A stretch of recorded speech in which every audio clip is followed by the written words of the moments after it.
Baik, Assalamualaikum warahmatullahi wabarakatuh. Perkenalkan, nama saya Muhammad Nasrullah dari lokal PAI 4 semester 6 tahun 2026. Jadi saya di sini akan memenuhi tugas membuat video yaitu dari mata kuliah Strategi Pelajaran PAI yang dimana judul saya yaitu materinya tentang belajar mengaji dengan tajwid dengan model pembelajaran PBL. Assalamualaikum. Waalaikumsalam warahmatullahi wabarakatuh. Alhamdulillahirrahmanirrahim. Wassalatu wassalamu ala asyrofil mursalin sayyidina Muhammadin wa ala alihi wasallam. Amma ba'du. Oke, sebelum mulai pembelajaran, mari kita bersama-sama membaca basmalah. Bismillahirrahmanirrahim. Nah, di sini kita akan belajar mata pelajaran yaitu Al-Quran Hadis tentang materi mengaji dengan ilmu tajwid. Oke, baik, sebelumnya kita masuki dengan materi yaitu mengaji dengan ilmu tajwid. Nah, sebelumnya saya bertanya dulu, apakah sudah tahu apa itu tajwid? Belum Pak. Nah, jadi maksud dari tajwid itu adalah ilmu yang mempelajari cara membaca Al-Quran itu dengan benar. Nah, contohnya tuh pokoknya dengan benar itu ibaratnya bacanya itu dengan fasih, terus tuh bacanya itu betul-betul sangat menghayati. Nah, karena membaca Al-Quran dengan benar itu ya bonusnya ibaratnya bisa menjaga kemuliaan bacaan Al-Quran, terus tuh bisa mendapatkan pahala dari Allah SWT.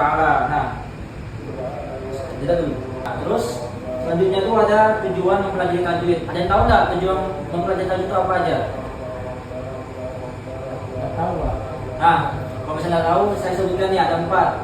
Nah, yang pertama tuh ada membaca Al-Quran dengan benar. Yang sebutkan tadi saya bilang itu termasuk dengan pengertian tajwid. Nah, yang kedua tuh ada menghindari kesalahan baca Al-Quran. Nah, yang ketiga ada menjaga kemuliaan bacaan Al-Quran. Dan yang terakhir itu ada keempat mendapat pahala dari Allah SWT.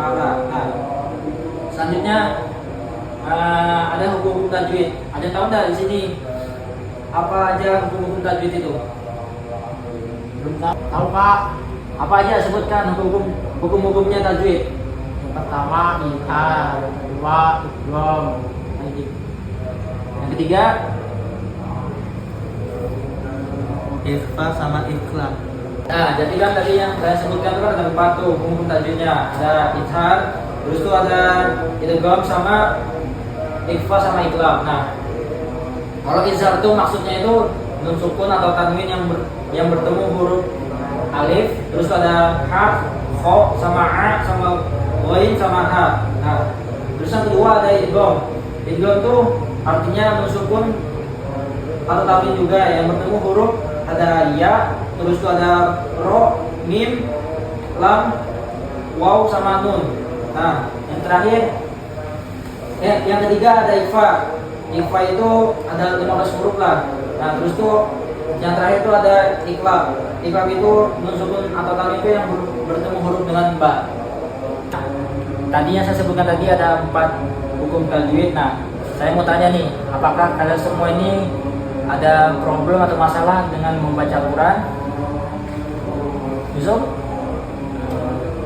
Kalau saya susah di panjang pendeknya Pak.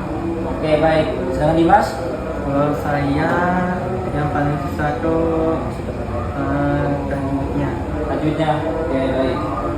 Nah, jadi kan tadi kan ada permasalahan tentang membaca Al-Quran. Nah, jadi saya bisa memberi solusi buat kalian semua ini supaya bisa membaca Al-Quran itu dengan baik dan benar. Nah, jadi kalau misalnya kalian membaca Al-Quran itu dengan kesulitan, jadi bisa dibilang membaca Al-Quran itu dengan memulainya dari huruf hijaiyah, huruf dasarnya.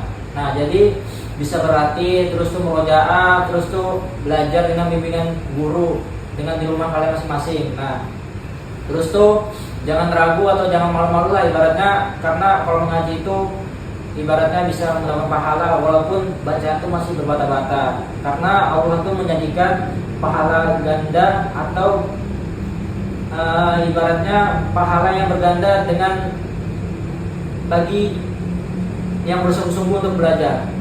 Nah, Jadi solusi tadi yang saya bilang tadi buat mengatasi kesulitan untuk membaca Al-Quran, yaitu kita harus memulainya dengan berbijaya, terus tuh harus rutin lah membaca Al-Quran, sering-sering murojaah. Jadi ilmu tajwid itu merupakan pedoman dalam membaca Al-Quran dengan benar. Jadi kita di sini nih melalui model pembelajaran program basic learning itu yaitu PBL, bisa dibilang kalian itu bisa menemukan atau memecahkan masalah atau kesalahan bacaan dalam Al-Quran.